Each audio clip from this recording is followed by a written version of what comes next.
is without doubt the best iron technique to help you lower your scores, hit better, longer, straighter iron shots, and ultimately get good at golf. Hi everyone, my name's James Robinson and welcome back to the channel. So when you are hitting your irons, there's a huge difference in this swing than when you're hitting a fairway wood, a hybrid, or even a driver, and so many golfers generally get this wrong. You see, we all know that we want to hit down on the ball with an iron, or would hope you do anyway.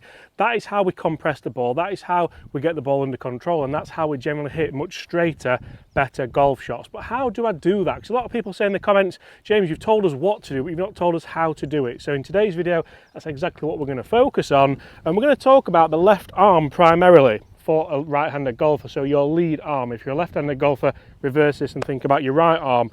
But we're going to think about how to get that club working down into the ball without working up to the ball, because we see so many golfers who top the ball, who shank the ball, who thin the ball, and it is infuriating because you can't seem to get a consistent strike. Without a consistent strike, you can't get a consistent distance, and without consistent distance, you can't do much in the game of golf. So if I were to hit you a shot now, we've got 150 yard par 3 here at Flamborough Head Golf Club, and I'm going to focus on that left arm rotating through the shot. So you can see there I've hit a nice high towering shot left hand side of the green, and the big thing I want to focus on is the divot here. So I've got a nice shallow divot. It's not a deep divot. I'm not trying to really dig the club down into the ground, so that takes away the option of just hitting down on the ball or making sure the club falls down. That's what you see so often when you think about people going, oh, my coach has told me I need to hit down on the ball, so I'm going to try and get 15 degrees down. Ultimately then your sequencing is going to go to pot, your sequencing is going to be bad from the top of the backswing. Generally you're going to cut across the ball as well. The last thing I want to do is hit down on the ball but cut across it, because then on a windy day like today you're really going to struggle to keep in control of that golf ball. So if I was to play this shot again, think about the rotation of this left arm. So yes, my body's rotating, I'm loading up into the top of the backswing nicely, and I know I want a good sequence on the way down. So if I start sequencing that downswing, I'm going to start from the lower body. I'm going to start from the legs, then the hips, then the torso, then the chest, then the arms, and then finally the hands and the club. Look what happens to this left arm. As I'm rotating down, that left arm is also rotating, and it's rotating with the club face. So as the chest and the left arm rotates, the club face rotates with it, and from there it extends out after the shot. The last thing I want to do is see a Disco Dave move, sorry Dave if you're watching, where you come down, that left arm bends and there's no real rotation. So from there you're really fighting to try and get any kind of strike on that ball. That's when you're going to top it, that's when you're going to shank it. Dave, does he ever top it? Quite often. Occasionally, Dave, you do that. So that's Dave over on Chris's channel, The Everyday Golfer. So now if I keep that left arm turning, you can see much better strikes through that ball. Again, I'm going to bring your attention down here to where the ball was. So I've got a nice little shallow turf interaction. The tees here are lovely and tight here at Flamborough Head. So it's a really nice turf to hit off, and you can start to really build confidence hitting off turf like this. Well, that's nice, isn't it? A GT3, look at that, a new one.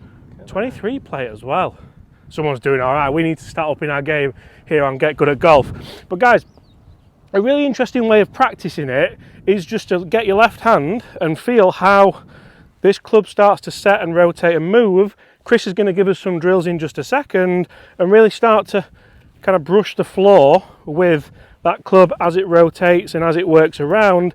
The last thing you want to do is be digging that in, because that's where you're going to start to get golfer's elbow, tennis elbow. That's where you can start to get injuries, and that's where, if you look at DJ Khaled for example, he's big into his golf at the moment, isn't he?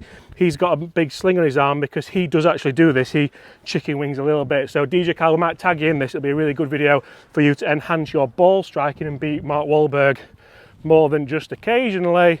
So again, last shot here, I'm just going to concentrate on that left arm rotating. Ball position is obviously key. We did a video on that last week. I'll link that in the description as well. But if you want to strike your irons better, then make sure, oh, that's got to be close, you keep that left arm rotating through the shot. Oh, we'll have a bit of that, Chris. Certainly will. So great points there from James as always. So when we're thinking about how we can practice this, we want to be able to do some drills, but also on the golf course you want to be able to know why. See ya. Sorry about that. So, I was saying before the camera fell over, great points there from James, that we want to make sure we've got drills that we're able to do on the driving range, but we also want to be able to generate feedback. So we want to know why we've hit bad shots. So James has talked through some shots there that if we do get this arm bending and working off, that club is working up and away from the ground. So that's going to encourage us to potentially top it, potentially thin it. The opposite when we do that is then to go, right, I've got a little bit of hand-eye coordination, I'm going to let that club go, and we might catch the ground well before.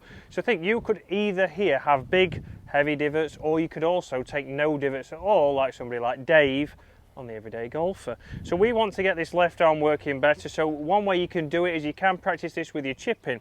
So just get down with a wedge around the edge of the green and just see if you can start to make contact, brush the ground in the same place, and you'll start to get the feedback as if you turn or you don't turn. Because if we don't turn, that club is going to bottom out because the weight of the club will encourage that to hit the ground. The only other way then would be to bend this arm. So we want to do it, start with a chip shot, which we'll do around the green shortly, just letting that club and arm work together, and then let it fold, and we're in that position on the way through. You'll see that my right arm will become extended, my left arm will stay connected to my chest, so we don't want to see this loss of connection. So you might see with some tour players, when they set up behind the ball, the last thing they do is grab a little bit of the jumper here, tuck it under their arm, and what they're trying to do is keep the connection here with the left arm. Once we can do that, like James mentioned, we can start to bring that left arm down into delivery, and then from here it stays nice and straight, there's no bending. All I have to do is rotate, and I'm into a strong position with loft off.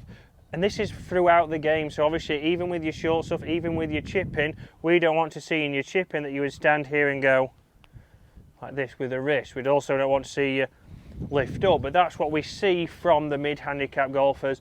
Even with your lower handicap golfers who start to get a little bit nervous around the green, we stop using the body, we stop getting this left arm working correctly, and it's one of the most important things in the golf swing that everybody talks about.